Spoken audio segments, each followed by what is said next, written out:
इस कहानी को जरूर सुनना, क्योंकि ये सिर्फ एक कहानी नहीं है, ये एक एहसास है। एक 6 साल का मासूम बच्चा अपनी छोटी बहन का हाथ पकड़कर बाजार से गुजर रहा था। चलते चलते अचानक उसे लगा कि उसकी बहन पीछे रह गई है।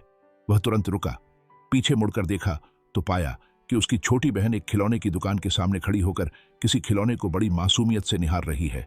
भाई धीरे धीरे उसके पास गया और प्यार से पूछा, तुम्हें कुछ चाहिए? बहन ने बिना कुछ कहे बस अपनी उंगली से एक सुंदर गुड़िया की ओर इशारा कर दिया। उस छोटे से बच्चे ने अपनी नन्ही सी उंगली अपनी बहन की उंगली में डालकर उसे पकड़ लिया और एक जिम्मेदार बड़े भाई की तरह उसे दुकान के अंदर ले गया और बहन के लिए वह गुड़िया उठाकर ले आया। बहन की आंखों में उस समय खुशी की चमक थी, जैसे उसकी दुनिया पूरी हो गई हो। दुकानदार यह दृश्य देख रहा था। उस बच्चे के परिपक्व और संवेदनशील व्यवहार को देखकर वह आश्चर्यचकित हो गया। वह सोचने लगा कि इतनी कम उम्र में इतना बड़ा दिल और इतनी समझदारी। अब वह बच्चा अपनी बहन के साथ काउंटर पर आया और मासूमियत से दुकानदार से बोला, सर, इस गुड़िया की कितनी कीमत है? दुकानदार ने झुककर मुस्कुराते हुए उससे कहा, बेटा, तुम बताओ, तुम क्या दे सकते हो? बच्चे ने अपनी नन्ही सी जेब में हाथ डाला और उसमें रखी सारी चीजें बाहर निकाल दी। वे कुछ सुंदर सीपें थीं जो उसने कुछ समय पहले अपनी बहन के साथ समुद्र किनारे खेलते हुए इकट्ठी की थीं। दुकानदार ने उन सीपों को ऐसे गिनना शुरू किया जैसे वह पैसे गिन रहा हो। गिनने के बाद उसने बच्चे की आंखों में देखा।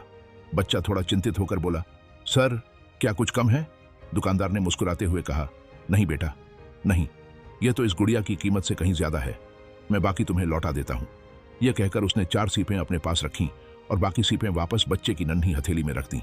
बच्चा बड़ी खुशी से उन सीपों को अपनी जेब में रखकर बहन का हाथ थामे दुकान से बाहर निकल गया। बहन अपनी नई गुड़िया को सीने से लगाए खुशी से चमकते चेहरे के साथ चल रही थी। यह पूरा दृश्य दुकान में काम करने वाला एक नौकर देख रहा था। वह हैरान होकर अपने मालिक से बोला, मालिक, इतनी महंगी गुड़िया आपने सिर्फ 4 सीपों के बदले में दे दी, क्यों? दुकानदार मुस्कुराया और शांत स्वर में बोला, हमारे लिए ये सिर्फ सीप हैं, कोई कीमत नहीं, लेकिन उस 6 साल के मासूम बच्चे के लिए यह अनमोल खजाना है, क्योंकि अभी वह यह नहीं जानता कि पैसे क्या होते हैं। जब वह बड़ा होगा तो उसे याद आएगा कि उसने अपनी प्यारी सीपों के बदले अपनी बहन के लिए एक सुंदर गुड़िया खरीदी थी। उसे यह भी याद रहेगा कि एक दुकानदार ने उसकी मासूमियत को समझकर उसके सीपों को असली कीमत दी थी। तब वह सोचेगा कि यह दुनिया अच्छे और दयालु लोगों से भरी हुई है। यही स्मृति उसके दिल में सकारात्मक दृष्टिकोण पैदा करेगी और उसे भी एक अच्छा इंसान बनने की प्रेरणा देगी।